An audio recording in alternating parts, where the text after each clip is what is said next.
I'd like to call the joint meeting of the Internal Services and Government Oversight Committee to order. First business is Pledge of Allegiance. Please rise. Pledge allegiance to the flag of the United States of America and to the republic for which it stands, one nation, under God, indivisible, with liberty and justice for all. Thank you. Need a motion to adopt the agenda? Adopts the agenda. Support. Thank you. Commissioners Romana and Grote made the motion and supported it to adopt the agenda. Any discussion? Hearing none, please vote.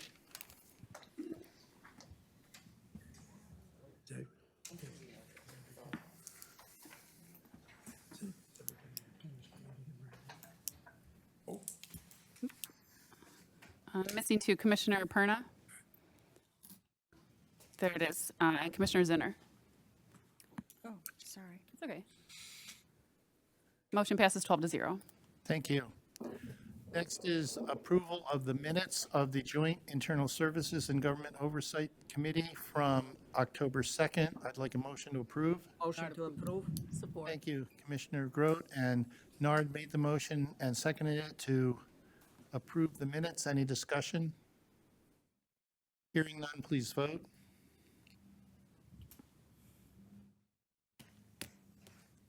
Motion passes 12-0. Thank you. Item 5 is public participation, which is the first opportunity for anyone in the public to wishes to speak for a maximum of 3 minutes on any item on today's agenda. There'll be a second opportunity later when you can speak on any subject. Anyone for today's agenda? Third time, anyone for today's agenda? Hearing none, we'll close public participation and move on to Internal Services Committee. Presentation by Facilities and Operations on the Health and Community Services Project. Hello, Facilities and Operations. Hello, everyone. Who's here? Good to be here today Look familiar. and back in front of you. Yeah, it's been a while. And a lot has happened, but we're very excited to be here today to give you a brief update and presentation on the Health and Community Services, or VERC building project that has remained one of the projects I've worked on under my contract with the exec's office. So thought I would lead it today, and we'll have a couple other speakers come in and out as well, and then obviously take any questions you may have had. So just partially a brief history before I turn it over to Joe Mallory first from Facilities. But really bringing this project forward, and where we were is there's a lot of factors that came into play over the years. It's been a long time coming and planning. But first, we obviously have the issues with the health department within Mount Clemens, the administration building that have been ongoing for years, that have been talked about with the board.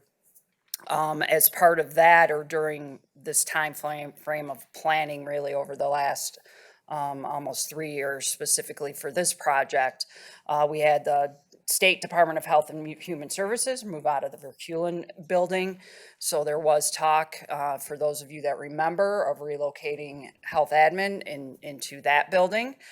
In the course of those discussions, then we had COVID hit, and fortunately we had that space vacant during that time frame, and that is where we ran our large COVID clinic out of from and had the space.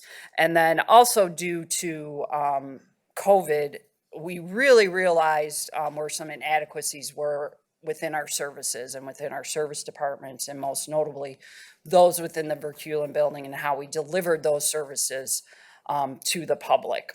So we recognized that, and we went ahead and wanted to do a space study for the Avigilon building with, again, the mindset of moving the health department in there. How could we maybe better provide services for people within that center? And as part of that as well, knowing we were moving in that direction, we also sought funding from the state towards this project, and we were successful in securing $25 million from the state. So that's kind of all the things that came into play with the presentation that we have here today. We'll provide a few more details on that, and then where we see ourselves going with the project. So with that, I'll ask Joe Mallory to come up, and he can really talk to you about the state of the health admin building, just to refamiliarize yourself with the issues that occur in that building. Thank you, Vicki. Afternoon, Commissioners. We have this slideshow. Just a few highlights here of that we want to bring to your attention on some of the major deficiencies of the Mount Clemens Health Department. The original facility was constructed in 1961. Renovations and additions were completed in 1984. The building is not covered by fire sprinklers except in the boiler room. Many of the building's systems have reached the end of their useful life. Most of the fire devices are original and are non-addressable, which means you can't really pinpoint where the alarm device is within the facility. The elevator has not been modernized except what is required by code over the years. It is antiquated equipment and would need a total replacement. HVAC system is controlled through the original pneumatic control system. The HVAC system is actively failing. In extreme temperatures, we even have to use a hose and sprinkler to keep units cool. And we're also experiencing issues with the roof, with the EFIS system that surrounds the roof. We're going to have some pictures of some of these issues here. On these first two pictures, the one on the left there, that is a belt-driven air compressor, which it's old. It's getting extremely hard to get parts for this stuff. And quite frankly, it's becoming obsolete. The picture on the right there, that's a heat exchanger with chill water lines. Again, the age of this has outlived its life expectancy. These next two pictures, the one on the left there's that is the same heat exchanger. It's just a different angle. But the one on the right there, what you're looking at there are pneumatic controls. Most of the controls in this building on the HVAC is pneumatic controls, which is kind of an old school way of controlling the air in this building. Some controls are digital, but everything would have to be upgraded. These next two pictures here, the photo on the left, that's further evidence of just antiquated equipment. This is a air handler unit for the vaccine area. This is 40 years old plus. You can see those two blue digital devices on that. We've had to kind of mix and match with some pneumatic and digital there. Our staff have been just doing a great job of keeping this equipment going. It's just becoming more and more difficult to get the parts for this stuff. The condenser on the right there for the air conditioning, that's what we were referring to in regards to the sprinkler, the hose and the sprinkler to keep that stuff cool on those days that it gets 90 plus. We have to put that on there. And then these last two pictures here, what you see on the left, that's an HVAC leak. Those are the lines above the ceiling, and we just have to constantly replace those. But the one on the right, that is actually evidence of a roof leak. What you're looking at there is, again, some deteriorating that's going on with that roof. I believe the next slide, Andrew. All right, I'm going to bring Andrew Cox up. Oh, I apologize. I have more pictures to go through. Man, I thought I was done. So close. Just the two left. Yeah, there you go. So the picture on the left, oh, actually I got a few more than that. But yeah, the picture on the left there, what you're seeing where the ground meets the wall, that's a sinkhole. And we've had to, again, just to maintain that, to maintain the integrity of the building. We're going and addressing these problems as they arise, but even the ground around this building is deteriorating. We're going through filling that sinkhole, which is causing water to leak into the basement. And then the picture on the right, those are facade cracks. What you're looking at there, they'll call them stress cracks, those kind of things. But that's actually impacting, again, the roof of the building. All right.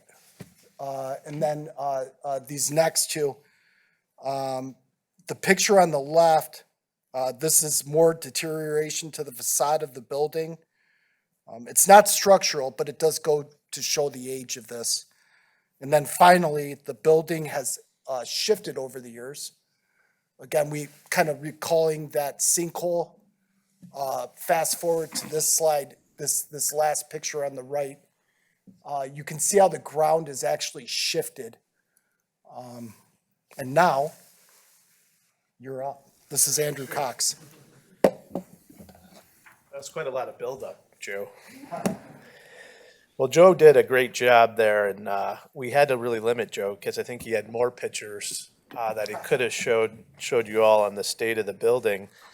I think those pictures alone show you the state of the building, and just for that reason alone shows you why we have to act and do something in the future, just with the state of the building from a physical standpoint. But as we do, many times here at the county, we look at not only opportunities for improvements from the physical nature of the building, which are very important. Obviously, we need to have a good place for our clients to come and be served.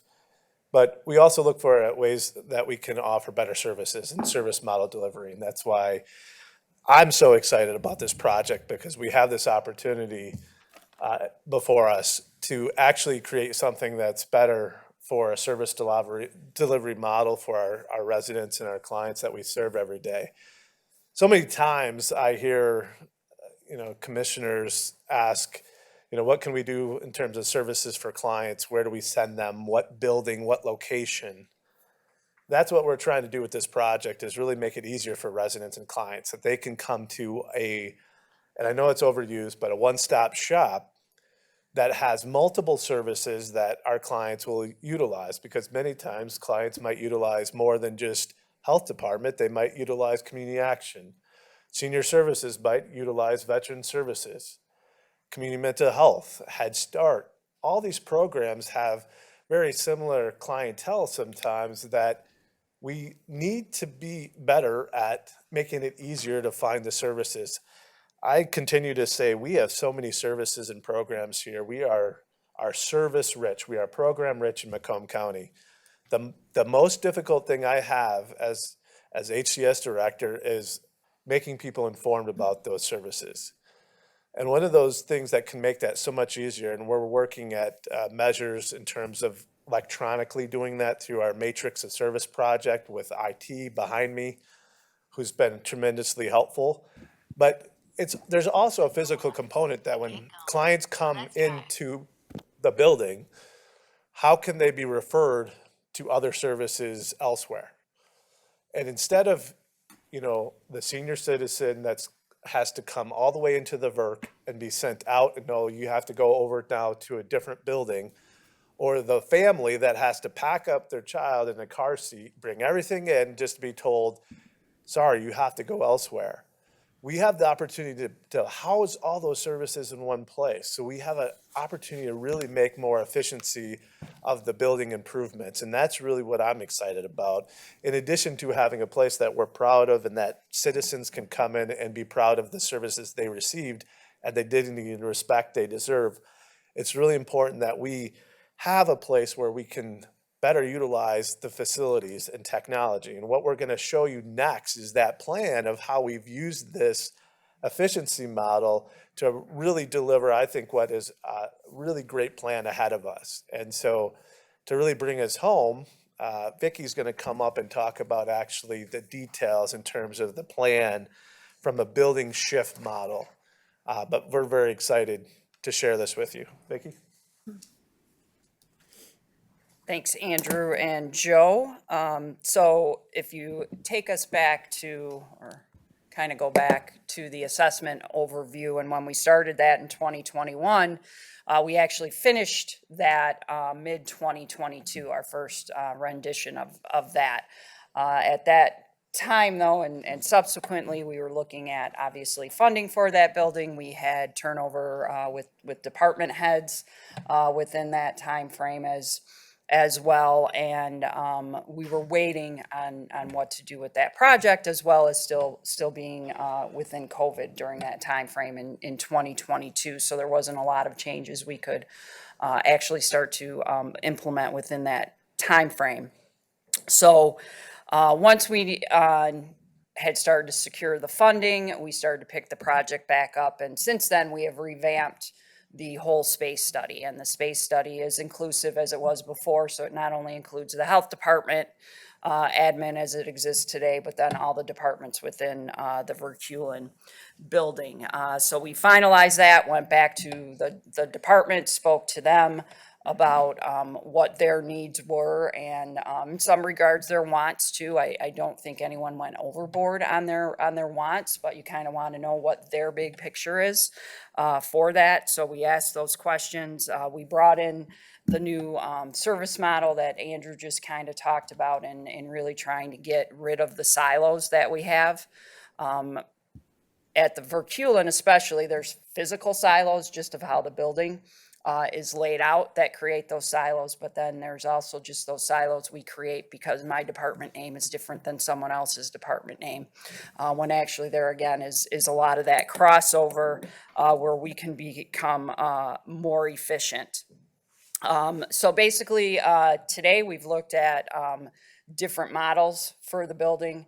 We obviously have probable cost or budget within there that we have put together in our next steps. But when you start to look at some specifics with the Verculen building and the health department, currently both of those facilities occupy 150,000 square feet of space within those two physical structures. Based on the space study that we did and the model that we came up with, which was not taking everyone's wish list items and recognizing that we did need to cut back in some ways, we're really looking at a facility of 113,500 square feet that would be adequate to service all of those departments and include the health department admin building. Within the Verculen, it was built in '78. There was addition constructed in 1990. Bless you. So you have the age of the building, just like the health department. You obviously have some major systems that are inadequate within there or need major upgrades when you look at the electrical system and you look at the HVAC system within there. I think everybody's been to the VERC. I think you know the layout of the VERC. The layout of the VERC physically is not conducive to creating that service model. I think there's 9 entrances maybe at the VERC that you can enter, and if you're not paying attention or looking at the signage, even though we've made improvements to that in the last couple of years, you can end up in the wrong side of the building and have a fair distance to walk or be confused by it. And you know, when you're looking at some of our most vulnerable people that use those services in the building, that can create an issue. We've talked before, obviously, with all those entrants, there's no main entrance, there's no main desk, information desk for people to go to and, you know, be able to even get directions on where to go. If they happen to catch someone, which can happen, they can be directed there. So we took a lot of those items into consideration, looking at the physical structure of the building as well as that service model that we would really like to create. And we took a look basically at 3 different concepts, if you will, for the project. And the options we looked at, one option was just to renovate the VERC as it is at 118,000 square feet.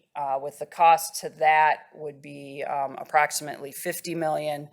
And then we're estimating, at least for several years out, not all inclusive, you're looking at another 10 million in just infrastructure costs over the next several years to maintain that building. Option number 2 was renovate and create an expansion, which we kind of talked about, is maybe there's a way we can put on a small addition to the building and maybe start to create a better entrance within the facility and maybe start to make some department changes where you do have a central location. They come in and go around.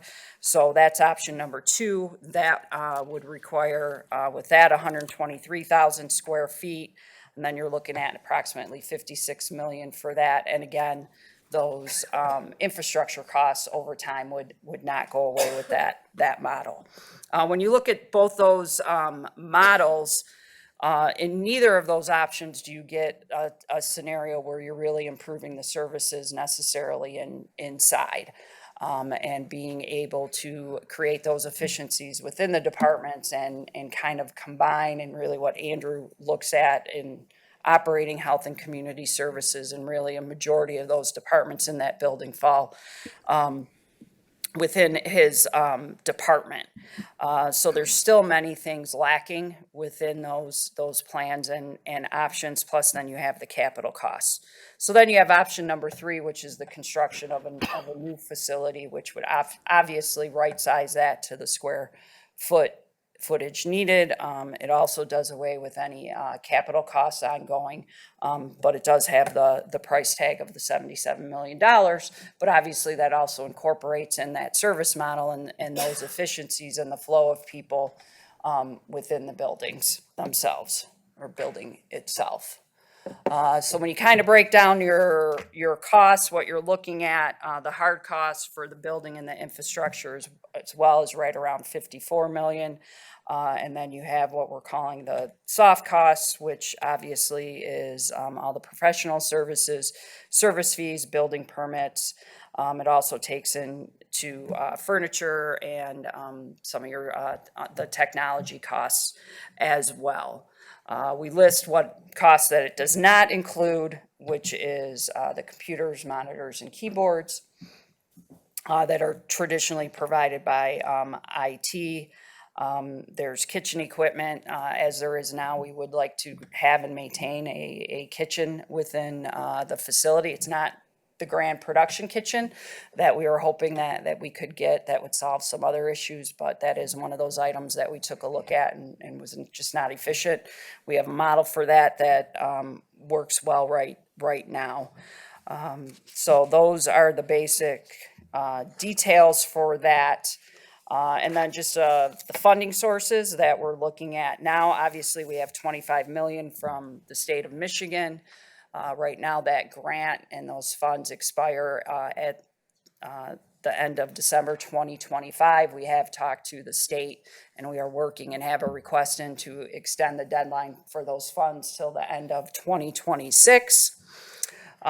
Put in there the purpose of when that grant and those grant dollars were written was for a state-of-the-art complex, combining all those departments and the efficiencies that we've talked about today to create that one-stop shop.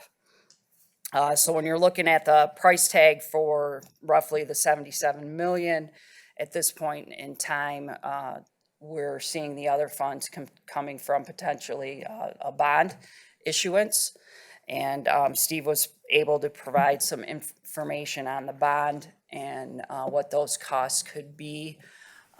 With that, as indicated here, we have just one outstanding construction bond that does end in 2030.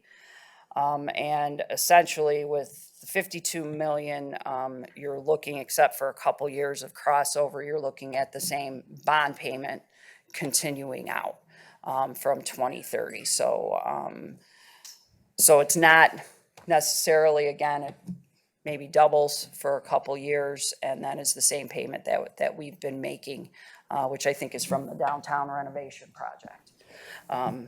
That'll come to an end. When you look at cash flow, which I know is really hard to read and is small and tiny, the grant funds would be expended first obviously to meet the 2026 deadline that we have asked for. So based on our estimates and timing of the project, the grant funds would run through basically mid-2026, and then the bond would pick up mid-2026. We'd complete the project physically, hopefully by mid-2028. This does not take away from looking at any other funding opportunities that may come about. If there's other grant opportunities or funding that can be gained to go against the bond issuance, we continue to do that. We have been doing that. There's just nothing that has come to fruition yet as of this date. And our next steps with that is, our next steps are to start the bid specs, and we would issue bid specs for the architectural and engineering services to start looking at the design and model for the new facility. Obviously, with anything, once that bid is issued, we select the bid, that bid would come back to the board, obviously, for approval for the selection of the architect. And then obviously along the way as well, we'd be following up based on any, policies that the board has in place for moving forward. And with that, that concludes our presentation. If you have any questions or comments, we're happy to address those. And again, Plant Moran Real Point has been with us since the beginning and with the space study.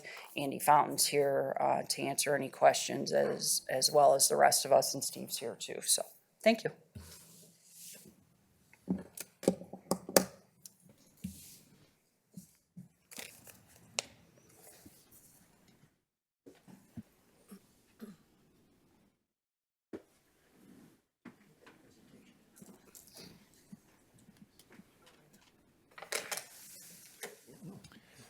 Commissioner Hall? Thank you, Chair. First, let me say welcome back, Vic. It's nice seeing you. Thank you. That smile on your face tells everything, quite frankly. I have a couple questions. The next step, the first of the next step is getting board approval to go out to bond. Is that correct? No? No, we don't need to do that at this time. Steve, right? No. Not until the time comes to issue the bonds, once we get costs back and know if we're gonna move forward. Okay, so that step has not been done yet? Is that what you're saying? Correct. Okay. Second question, the intangibles that you listed, the kitchen, whatever, computers and all that, is there any estimation on what that would cost? I know you indicated there's about 6 or 7 different categories there. Correct. I forget, Andy, did we have that? I don't think. We didn't model that. No, we did not model that, but we can certainly get that and bring it back to you. And there is some kitchen equipment and things of that nature that we would be able to reuse or try to reuse and bring into the new facility. And when you talk about additional agencies in the VERC, how many additional agencies would be consolidated in there? And by the way, I was there Monday for a SMART meeting and walked in the wrong entrance. It's quite a trip. Right. So it's fresh in your mind. So it's all the entities within the VERC that would be there. So at this point in time, not bringing any other entities in there. So it would be the health department, senior services, community action, health and community services, community mental health, veterans services. Trying to think if I'm missing anyone within there. Senior services, MSU extension, and Michigan Works is in there right now as well. Well, frankly, I didn't realize how big that building was until you park on the wrong side. And Right, then yes. you find out. Yes. You also indicated that there was a $25 million state grant. Is that earmarked specifically for anything? Yes, and we actually have half of that, 12.5 million is in the county's possession. So they actually gave us money up front for that. So yes, yeah, that was part of the earmark that we sought in 2022, and it resulted in a 2023 grant to the county. And the board approved that budget amendment to get those funds into the budget almost a year ago. I think it was September of last year. We had a budget meeting, ironically, Friday. I asked that question. Where did the VERC go? Where did the Animal Control Center go? Earmarks in the capital outlay, was that the right one? Anyways, it was a line item in the budget somewhere. So. Gotcha, It yeah. seemed pretty timely that your presentation shows up today. Mm-hmm. That's all I have, Chair. Thank you. Commissioner Kraft. Thank you, Mr. Chair. Vicky, good to see you. You too. Couple questions. The MEDC grant that we applied for, do you remember what the name of that specific grant is/was? Or did we actually go through like the appropriations process and it was just appropriation MEDC us? Correct. That, yes, it was an appropriation. Got it. Okay. And then the funds that Commissioner Hott just mentioned, I remember approving them. I remember doing the budget amendment and all that stuff. Where specifically in the budget is it? So if I open my book right here, right now, Steve, Which one? the 2025 recommended budget book, where will I find those? Those Steve? funds are in a capital projects fund, not in a special revenue fund, so they're not in the budget. So they're not in the book. They're not in the book because they're a type of fund that's not required to be budgeted. Got it. Okay. Quit looking, Phil. I'm just gonna light this on fire. Next question. This one I think is for Steve too, so don't go too far. If we choose one of the other options, option 1 or option 2, would our bond rating be any different because the dollars are slightly different? Would we be getting a better rate, lesser rate, same rate? No, I believe the amounts are close enough that They're we're not gonna be, our rating isn't gonna necessarily depend on the amount of the issue. We're not really talking significant dollar difference. Okay, that's right. And we're still at AA1, AA plus. Okay, great. Thank you both. Thank you, Mr. Chair. Certainly. Commissioner Zinner. Thank you, Chair. Thanks for everything you've explained, Vicky and You're welcome. Steve and everybody. It's really exciting for me when you guys are so forward-thinking and you put all these pieces together and explain all this stuff, and it's really something. Honestly, it's amazing. I just don't see how we can take on something of this magnitude with all that we have now financially. And yes, that building needs big signage minimally for people to go there, and anyone, for everyone. I don't know why there isn't large signage and better drop-off areas and whatever, but there already are plans for the future. I just don't see how we can comfortably do that at this time, but I may be the only one. And thank you for everything you've explained, and it's always very compartmental and dot that I and cross the T. Thank you very much. Thanks. Thank you, Chair. Commissioner Sabatini. Thank you, Chair. Hey, Vicki. Hi, Good to how see are you? Good, too. Quick question in regards to the size of the facility. I know over the years, we've always said that the VERC has been too large. Yet, your proposal is showing that you want to recreate a building that is essentially the same size. Why are we going down the road to keep the same type of square footage that we currently have, and we aren't even really maximizing that full square footage right now? The 100, so the VERC's 118,000. The 113 is based off of adding the health department Okay. within the facility. So we're actually still smaller. So if you take the square footage of health department as it stands today, plus the VERC, I believe that's the 155,000 technically. So we're getting it down to right sizing it, if you will, both those physical locations into basically 114,000 square feet. Does that make sense? Is that where you It does. going? It does. Because that's, that just stuck in my mind. Like, why are we building the same size building? Yeah. we've We always were complained surprised too. too when we started to take all the numbers in, but it also goes back though to one of the inefficiencies of the VERC is a lot of that wasted open space, and then to a lot of the wings, if you will, or hallways, as well. Doesn't allow for a lot of changes within the building itself. Okay. The grant itself, when does the grant expire? I think you said you're looking for an extension on it? Correct. Right now, it expires December 2025, and we've asked through December 2026. And at this point verbally, we've been given no indication that it's an issue, and we submitted the appropriate paperwork Okay. to ask for that. And then, this might be a question for Joe, but since we did this, I guess the study, the initial study, looks like that was done in December of 2021 per your presentation. How much money have we spent on this building in the last 2 years?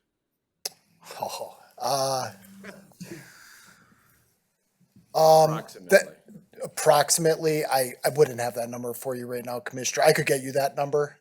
We would have to dig through our work order system, some of the upgrades we've done to our heating cooling system. But I can certainly get you folks that number. Okay. And then the last question I have is just based on the three options, what are you proposing to the board? 1, 2, or 3?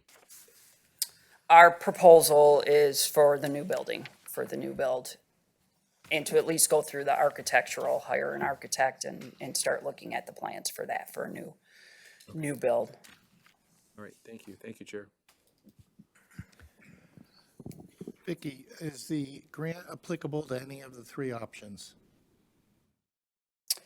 It's applicable, I would say overall, yes, as long as we can get different functionality out of the space.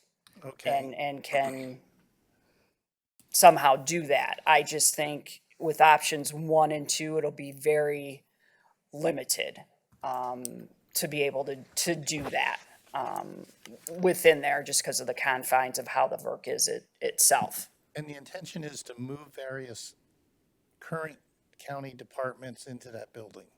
Yes, the ones that are in the VERC and then the health department, yes, would move into the new building. So would not all those employees in those various departments have all the computing equipment they need? Yeah. So would we really, I'm wondering what all new computers we need if everybody has one now? Well, correct, and that's one of the considerations, being that they already have. We would hopefully be able to just take all of that, and that would move with them into the new facility. So that's one of the reasonings it's not included in there, because they don't have to get new equipment, and that's why it's not in those costs. Okay, because that really surprised me that somebody moves so they need a new PC. Yeah, no, that's Makes not no in the sense. cost. No, technology for the infrastructure of building a new building, or in all the Well, options, networking, really, whatnot, yeah, correct, but yes. that's not- yeah. Yes, yeah. About the kitchen, were you thinking, is this going to be a kitchen for employees to warm up their lunch? Or is this a commercial kitchen for preparing official meals?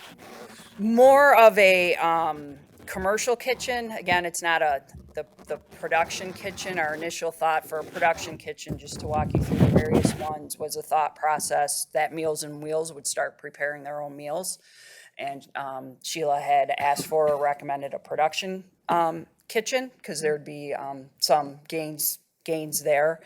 But really, what we chose within the model for the new facility would be more of just a commercial kitchen. They have a small one right now in MSUE Extension, and that provides for a lot of programming and services that MSUE and other departments do, that when they talk about healthy eating with residents, what you can do, how to prepare meals, some of those life skills that some of the departments do. So it would be a commercial kitchen setup for those programs. Now, one of the things we look at too when we talk about the room usage here is the sharing of space. So that's something else that we want to be able to capture in the new facility is make sure that we are sharing that space. And again, everybody doesn't need to have their own individual large conference room, so there'd be a lot of sharing. So yes, the commercial kitchen and any corresponding dining area, if you will, or meeting space, and that would be shared throughout the building. So commercial kitchen is a label of the type of kitchen it is. It doesn't mean we're going to be producing food there for sale or delivery or anything else. Correct, right. And how much growth capacity is in the 114,000 square feet? In other words, you're putting people in that space, and are you going to come back in 5 years and say, oh, we need to build a wing on the building because? And that, I believe 10% fact, 5? It was a 5-year forecast looking forward. So- So 5 years out, we anticipated the space needs for a 5-year run. So you'll come back for a wing in 8 years then? Depends on how What many you're saying? depends on how many new programs your team is able to secure. You guys are, providing great service. Well, you'll need space for it. Right, and one of the efficiencies, and again, I go back to Andrew and his model, because even when we talked about this over the years, part of this will be a big change for the departments, and what we're hoping with that space sharing and even sharing of services, if you will, is while yes, you'll still have people that work for senior services, or maybe they work for veteran services or the health department, but they'll also, rather than walk up to a door that's just for the health department, you'll really walk up to an entryway, and you'll be greeted by people that can assess you, see what you need, and then behind that, somewhat in open space, yes, we have to pay attention to HIPAA and things with CMH, of course, where there would be separate entrances, but really then you walk into an open area. So what we envision as well is that there's a sharing of personnel and that you can gain some of those efficiencies. So while your programming and your efficiencies can increase in your service to the people, personnel-wise, you can maintain pretty stable because you don't all have to have a person to do those individual items. There's some sharing of that. Even when we talk and have talked and went through the space study with the VERC and a couple good examples too that we talked about. Like right now, MCA, and it's a great idea, has a food pantry. The food pantry is within MCA's walls. So if you go to senior services and they don't have a food pantry, you could go to MCA, but you may not qualify for a program in MCA. So our thought process too is that we create a food pantry that's right in that reception area when you walk in, and it can be utilized by anybody coming in there. The same thing with the loan closet. Senior Services has a loan closet for certain equipment for seniors. So it's creating one loan closet rather than having these separate loan closets. And so those are some of the ideas we have that will then lead to that programming and those services and sharing of areas and even sharing of personnel and, what people experience when they come into the facility. And again, we know that won't work for every department there, but somewhat within the inner workings of the department, they'll be much easier able to accommodate one another and make it a better experience.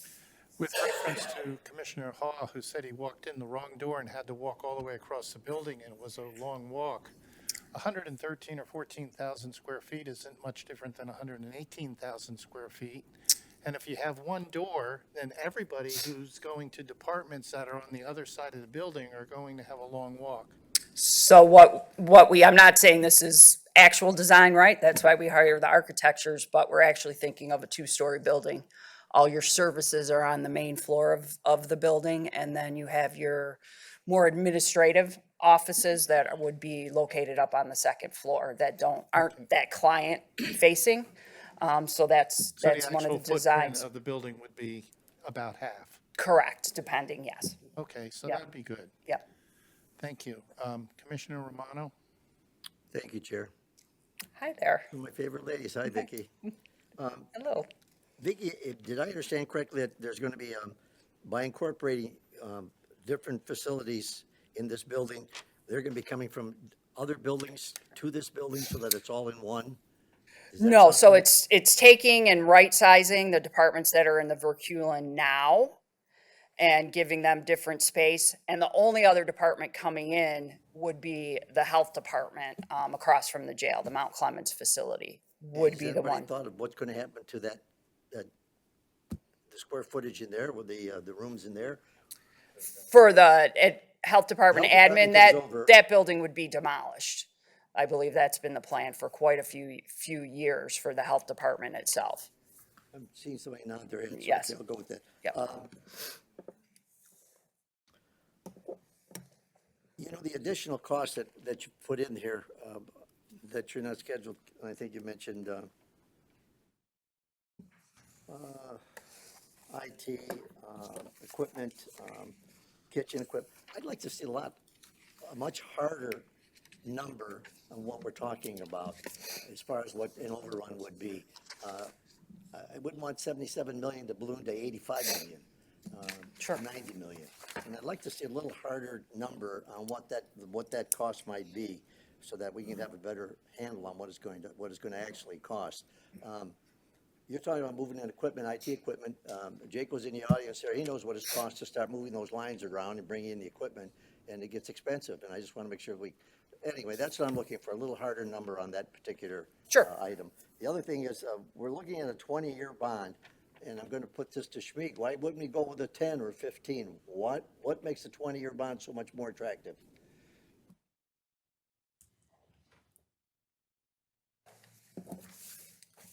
Those are just three options. We usually do 20-year, 25, or 30. Past years meaning a couple decades ago, we would do 30-year bonds. We've been doing 15 or 20 recently. I just priced out 20, 25, and 30. Would it be cheaper for us? I'm sure it would. For the shorter the bond, the cheaper the cost. Does that sound right? Generally speaking. I'm sorry? Yeah, generally speaking, you'd have larger principal payments, so this kind of equalizes the continuation of the bond payment. So we're at about $3.7 million a year now on the central campus bonds. At 20 years, it'd be about 3.9, so you got about roughly the same principal payment, or total debt service payment, I'm sorry, once you get to 2030, when those central campus bonds expire or are paid off. What we would do, though, when we get closer to having final costs, we would price out 15, 20, 25, 30. Of course, the longer you go, the more interest you pay over time. So in these examples, the additional interest costs are about $20 million if you go 30 years versus 20. Those costs that you pay, those are yearly costs when we pay a bond payment, or is it monthly cost? What do you do on that? Twice a year. Twice a year? So one payment is interest only, the other is interest and principal. Can we get a number on that based on what we're talking about? What would cost for the payment itself twice a year? Yeah, it's right here. It's about $3.9 million a year, roughly, within a few. And you're splitting that in 2 payments? Yes. So are you interested in the individual payments? Because one's going to be quite a bit smaller because it's interest only. Right. And so you're about $3.9 million a year for a 20-year issue. It's $3.5 million a year for a 25-year issue, and $3.3 million a year for a 30-year issue. But again, your interest costs are quite a bit higher as you go out on a longer maturity. When you make your interest payment, and then the next payment is principal payment, they allow you to make any amount other than what they've set up, in addition to what they've set up? For example, Generally if the not, payment because is- then the people buying these bonds are counting on certain cash flows over the course of the issue of the.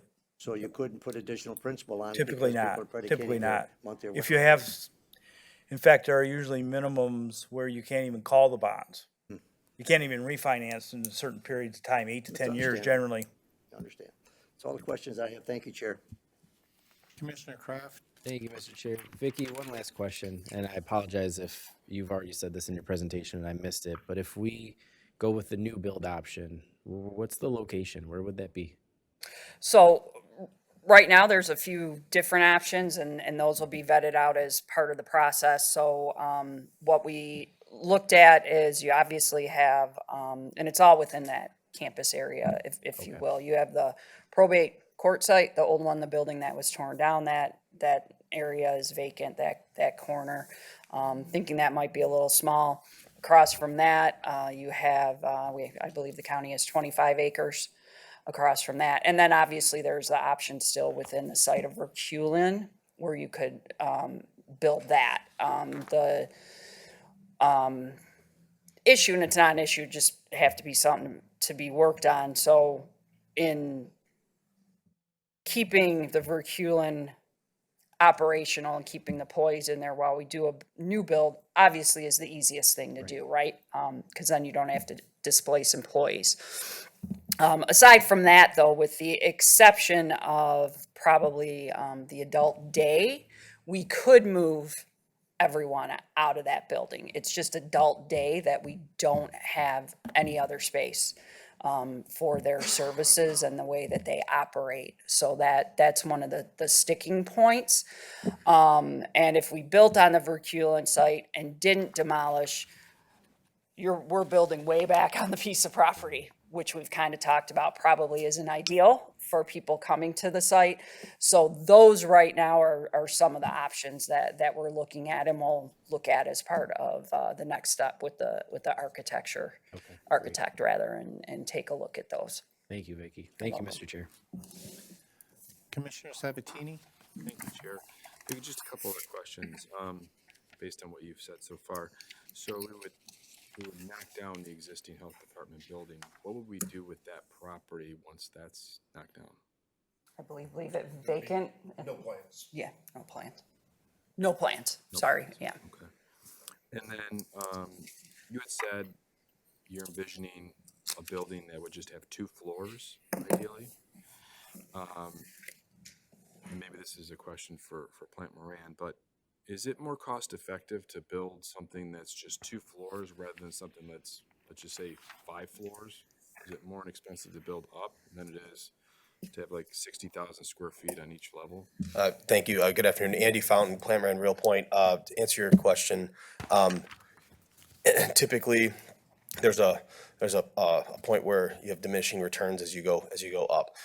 We could model what a 3-story would look like and present that. There's also parameters set forth by City of Mount Clemens, or is it Clinton Township? Clinton Township on height restrictions. So you have to kind of take all of those parameters into account. But it's certainly something that we could look at and provide you further information if it's so desired. Great, thank you. Thank you, Chair. And sorry, if I could just add to, yes, of course, we can look at that. I think the issue and concern becomes is that service model piece then, because now you're starting to silo again, departments potentially, and not creating that one where they can share all those efficiencies, share that space, and share the personnel. But we can certainly look at that. Commissioner Hall? Well, Andrew's coming up.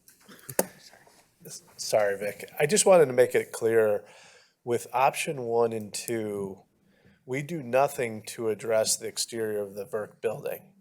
So, Commissioner, you're gonna have the same issue as you did with the SMART meeting.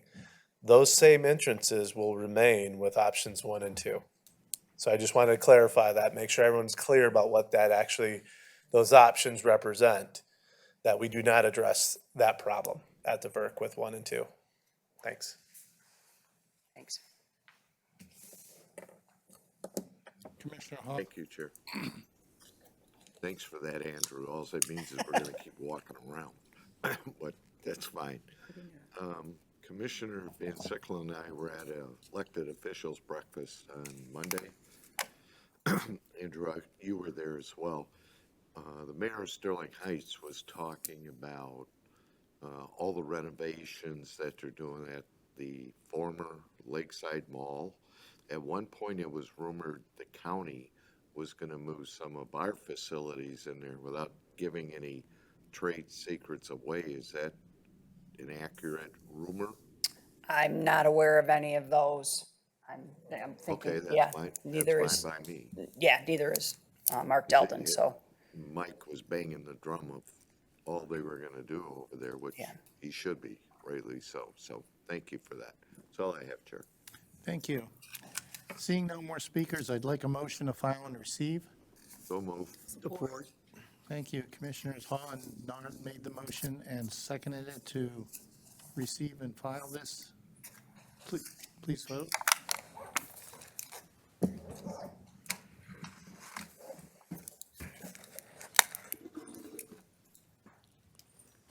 Motion passes 11-1. Commissioner Zinner voting no. thank you very much. Thank you.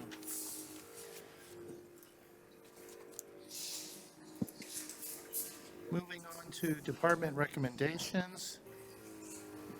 Item 7A, agreement with Oakland County for G2G online payment system. No cost to the county. Motion to support. I'd like a motion to move this to full board. So moved by Nard. Thank you. Commissioners Narn and Wallace made the motion and seconded it to move this item to full board. Jaco, you're on. Good afternoon, Commissioners.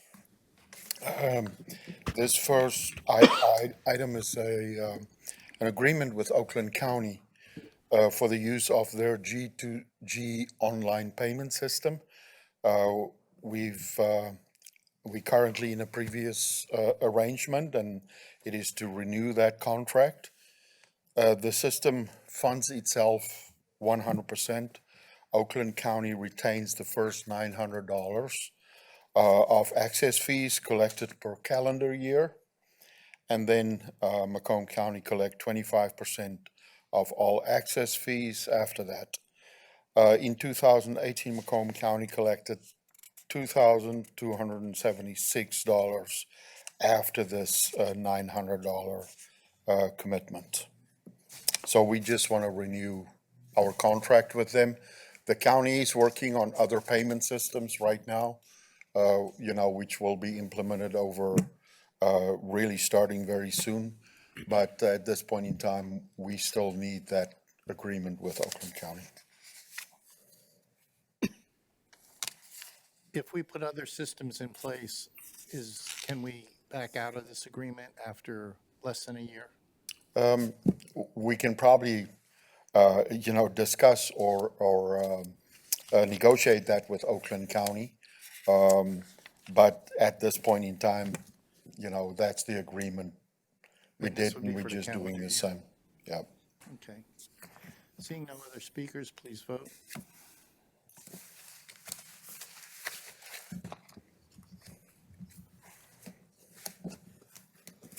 Motion passes 12-0. Okay, moving on to, I'd like to take items 7B and C together. Budget amendment for information technology, capital improvement plan for Avigilon, Avigilon access control system for $564,445. Motion to move to So full. moved by Nard. Support Wallace. Thank you. Commissioners Narn and Wallace made the motion and seconded it to move this two items to full board. Jaco? This is to swap our existing end-of-life and support key scan badge readers with Avigilon badge readers. The badge readers that we currently have are very old, failing and not supported. So you cannot replace, purchase replacements.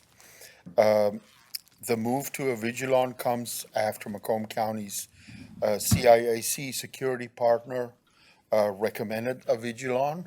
We are, as the county's IT department, in favor of that. And this is what's going to be used for the new CIAC environment.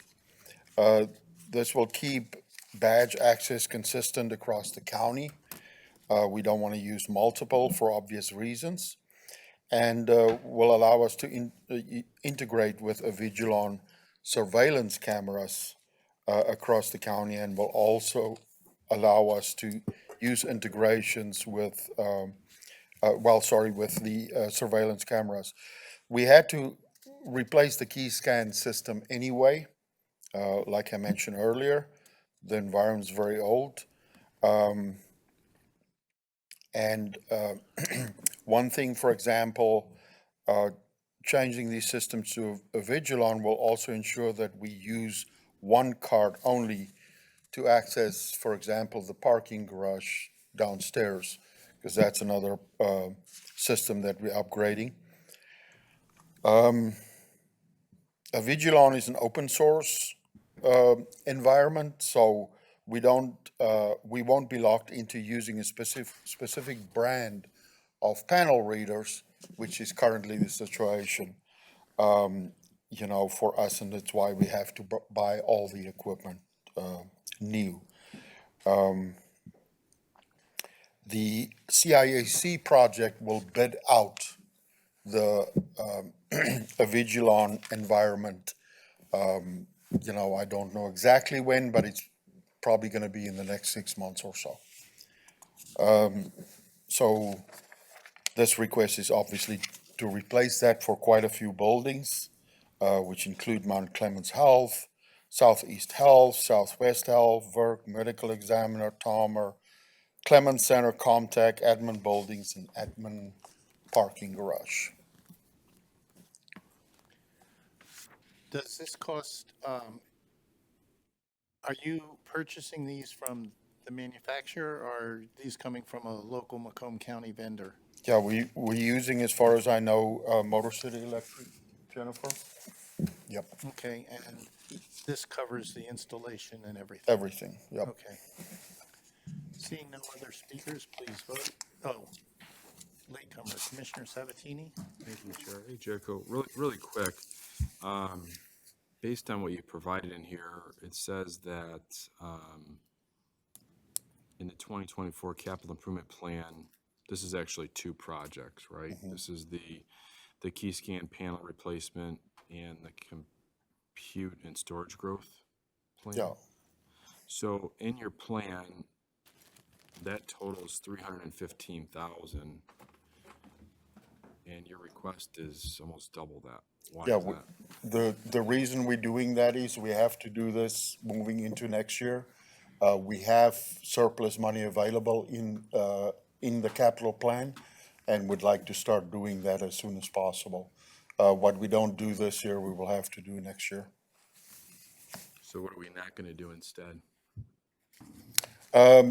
I don't have a list of all, but we have saved quite a bit of money this year in our capital plan. By some of the systems we implemented was significantly cheaper than what we, so there's definitely surplus money to cover this. Okay. All right, thank you, Chair. Seeing no other speakers, please vote.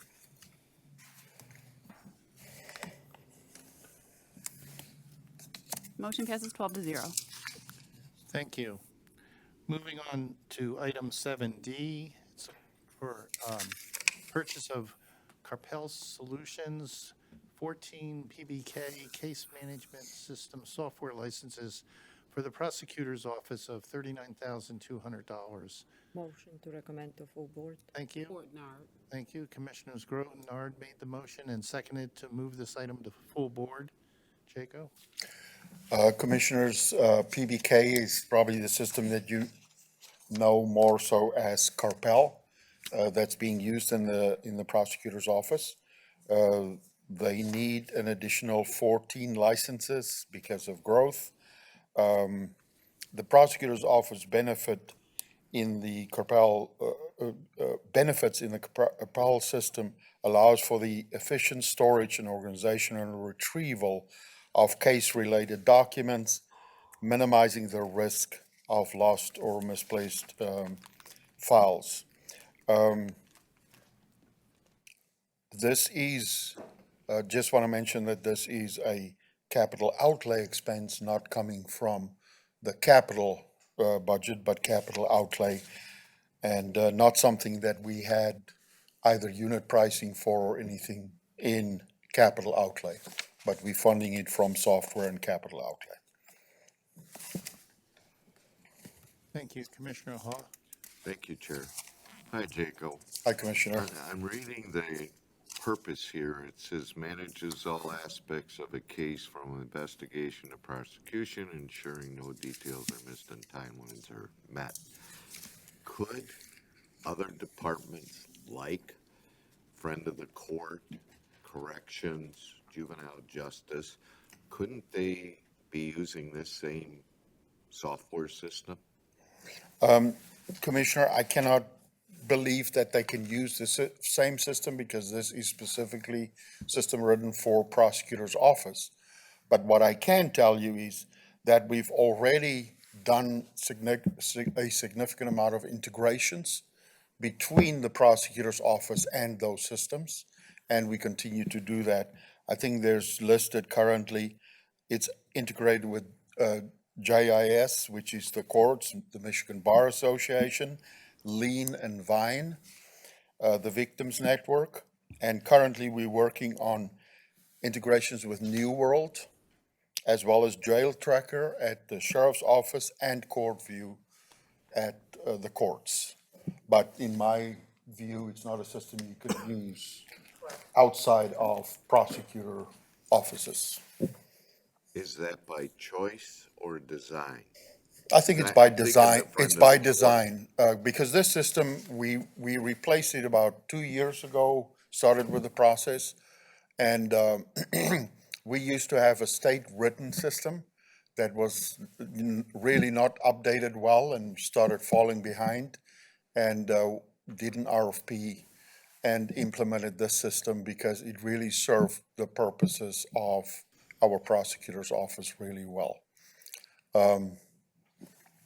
You know, and we have that system implemented and working well for the office today. Well, and I read about this in one of the prosecutor's publications, and my immediate thought was, why couldn't a friend of the court or corrections use something, if not this, very similar? Because they're forever chasing down people. I understand, yeah. I think the integrations there is more what will work for them. You know, any type of integrations where they need information from the system. But, you know, at Friend of the Court, we have a system actually that we implemented over the last 2 years as well, which is the e-filing system that we implemented for the courts many years ago. It's using that same system. So they have a system in place, and then they use also, I think, 2 other systems from the state of Michigan. So I'm not the expert to tell you exactly what that is, but definitely integrations is extremely helpful, because that helps so people don't have to, you know, many times over, you know, duplicate data and things Start like from that. scratch is Exactly. what I'm looking at. If there's opportunities as we approve throughout the course of the year, new innovative, creative technology, we make sure that everybody else, every department in Macomb County knows that it's being purchased and has the opportunity to purchase it as well. Yeah, if it has that capabilities, we definitely at IT look at that, and departments as well. We will definitely make use of that where we can. Thank you. I'm counting on you. That's good. That's all I have, Chair. Jaco, for a little off topic, but you mentioned that your department's integrating this system with some other systems. When you do those projects, are those projects billed back to the departments requesting them? They generally, just like everything else in our budget model in the county, is we put those in our budget, in the IT budget for that specific department. So we will sit down with our departments, talk about the next year or 5 years budget, and then you know, these integrations and what's the priorities and those type of things, we'll discuss with people like Todd, who's from the prosecutor's office, sit down, have those conversations, and then decide what's the next integrations we do. But those things are generally funded from the IT budget for the prosecutors. Okay, so, but then they're not charged back. They're not charged back, it's just, Okay, so we don't really know how much the various departments are costing us.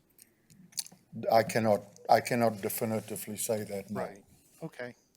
Seeing no other speakers, please, Commissioner Sabatini. All right, Chair. I keep hitting request to speak too late. Jacob, just to follow up what Commissioner Van Sickle was saying there, so I see where the funds are coming out on this one. You're taking out of the non-departmental capital Yeah. outlay, even though it's specifically related to the prosecuting attorney, because he has no funds in his budget specifically for that line item. That's correct, and that was also not budgeted in the previous budget year, in IT's budget, and that's why we decided to do it from there. To take it from there? Yeah. Okay, because he didn't have the funds, and the only way to get this done would be to take it from that. Exactly. Specific Yeah. spot. Okay. So it's clear to say the prosecuting attorney got more in his budget that wasn't even in his budget. Thank you, You can Chair. take that up with Todd. Good catch, Joe. Okay, seeing no other speakers, please vote.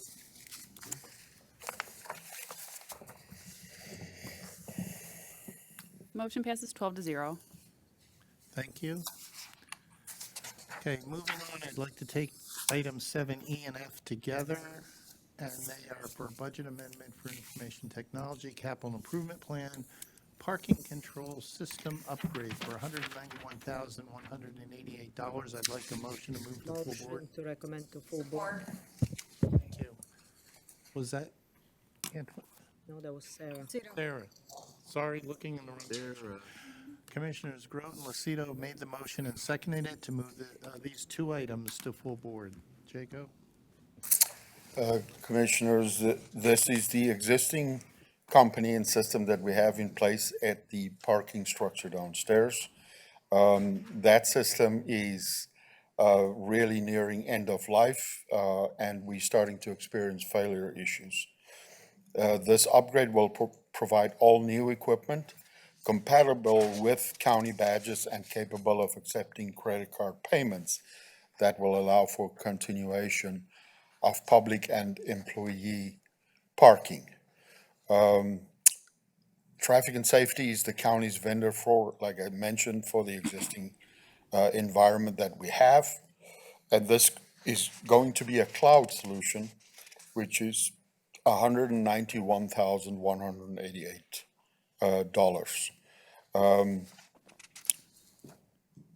Benefits are that it will eliminate the risk of current equipment failing beyond repair, will allow for continued collection of public parking fees by credit card, and we utilize county employee badges for employees entering the garage area downstairs, which is the same badge, not having to carry two.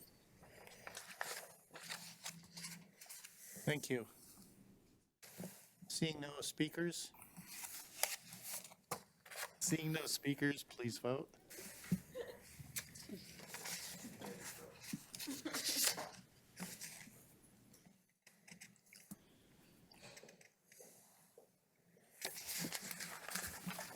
Commissioner Hall left. Sorry about that. Motion passes 11-0. Thank you. Item 7G is a budget amendment for a capital improvement plan, Iron Mountain Electronic Document Management Project for $125,000. And I need a motion to move this. Shall I make a motion with G and H? Support. Thank you, I missed that. Commissioner Kraft and Grote made the motion to move items G and H to full board. Jacob? Numerous county departments have hard copy paper documents, as you probably well know, and are obviously in need of scanning these into digital format as we move towards electronic processing. Iron Mountain has an existing Omnia agreement with Port of Portland that we can purchase off of and leverage for this specific purchase. This is a service contract with no additional hardware or software procurement. The service is $125,000. We also have in future budgets We have an annual budget, I think, for 150,000, if I'm not mistaken, per year. And really want to get to the point where we have our documents in the county digitized, as systems move more, towards that need. So we've done a lot of this at the courts and places like that, prosecutors, many places we've done a lot of digitization, so want to continue that process. Obviously reduce paper documents, the risk of damaging paper documents, and provide county departments the ability to use electronic processing. Thank you. Seeing no speakers, please vote.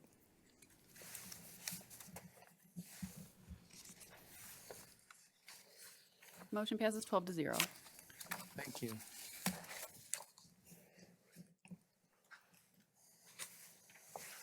Moving on to 7I, I'd like to take I and J together for budget amendment for information technology, capital improvement plan, ETech, Accela, Accela, yeah. environmental health, phase 4, body art, environmental management and risk assessment programs, and enhancements for pools and foods, $98,000. I need a motion to move to full board. So moved by Nard. Support, Lucido. Thank you. Commissioners Nard and Lucido made the motion and seconded it to move these two items to full board. Jaco? Commissioners, Accela is a system that's being used at Public Works, as well as we started this project many, many years ago at Health Department. It had a very rocky start, and finally we are now coming to an end, and this is the last of Accela. So really anxious from an IT standpoint to get this completed. As the Commissioner mentioned, it's about body art, environmental management and risk management programs, or EMRAP as we call it, and then enhancements for pools and foods.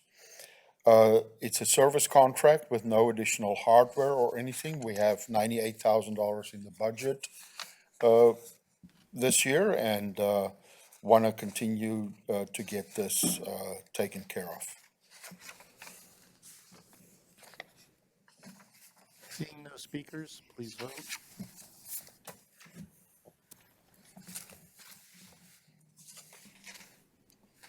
Motion passes 12-0.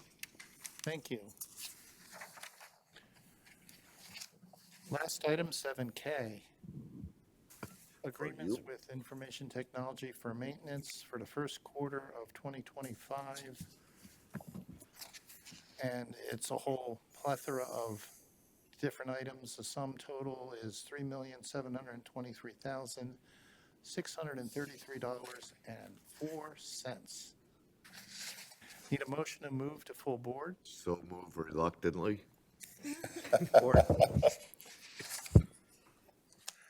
I don't have a reluctant Button? I don't have a reluctant motion in the repertoire. But So anyway, moved. Commissioners Haw and Romano made the motion and supported it to move this item to full board. Jaco, you're on. Commissioners, this is, as I always say, our maintenance stuff that we bring to you. This is obviously a big one, but it is because it's the start of a new year. And this is pretty much the bulk of first quarter purchases as far as maintenance agreements go. So there's obviously a lot of them, and it's a lot of money. But that, obviously is something we have to do every year if we want to keep those systems going. If there's any specific questions that you have around any of these, please feel free to ask. Commissioner Sabatini? Okay, I have about 20 questions on this item. Just one quick one. You're taking this out of the IT budget's contractual services line item specifically? No, For all of them? this is coming from our maintenance line item. So your repairs and maintenance. Yeah. Got it. Thank you. Thank you, Chair. That was quick. Seeing no other speakers, please vote.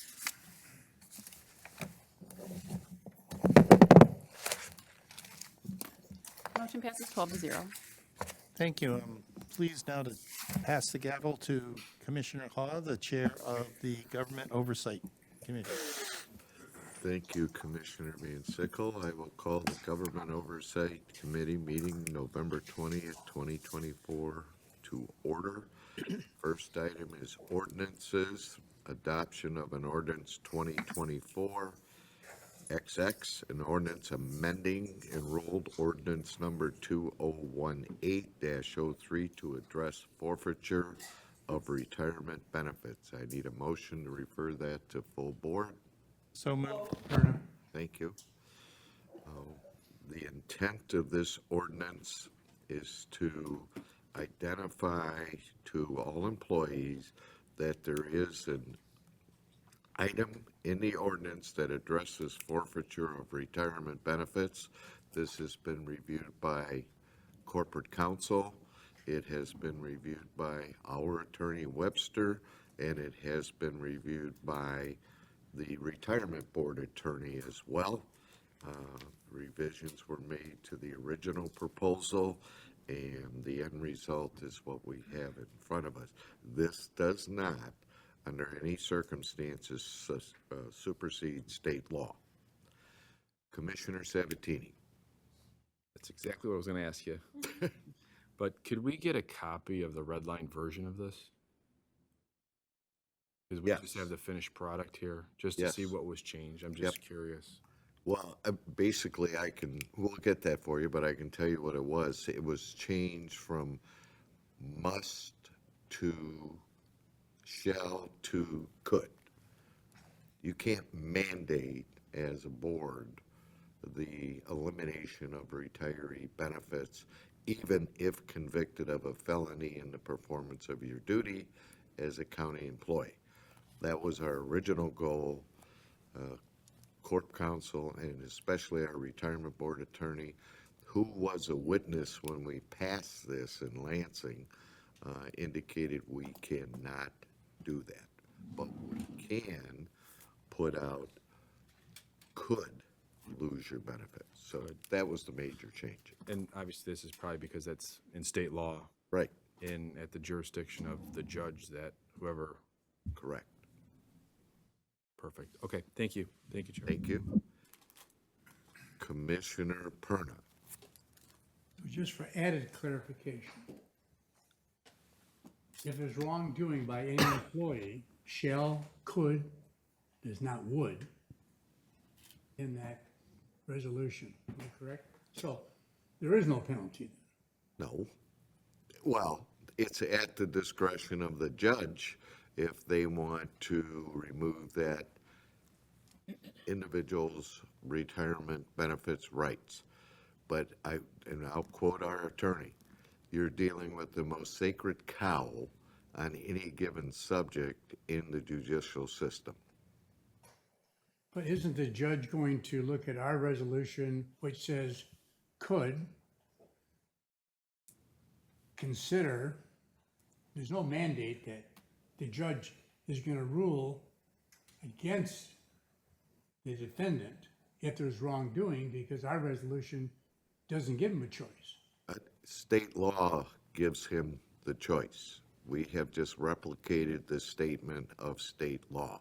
This is really a notification by virtue of the ordinance passing to all of the employees who may not even know that this could happen. That's the purpose of this. So is there a notification that's then going to go out to all employees? Well, however our ordinances get distributed, it is the intent to distribute this one as well. Thank you. Commissioner Zinner. Thank you, Chair. I wish we could do more, but I realize at this time, the law of the state is not posing that. I think it was supposed to, but something got changed. Is, who's trying to change that? Is it Runstad? Ronstadt. Ronstadt's trying to change that now, because it was supposed to go through. Right, Yep, but that's where it has to be changed. yeah. I can tell you this subject was debated for about 3.5 hours. Yeah, I understand. Brutal. Yeah, good. Glad to hear it. Great. Thank you very much, Chair. Seeing no other speakers, please vote.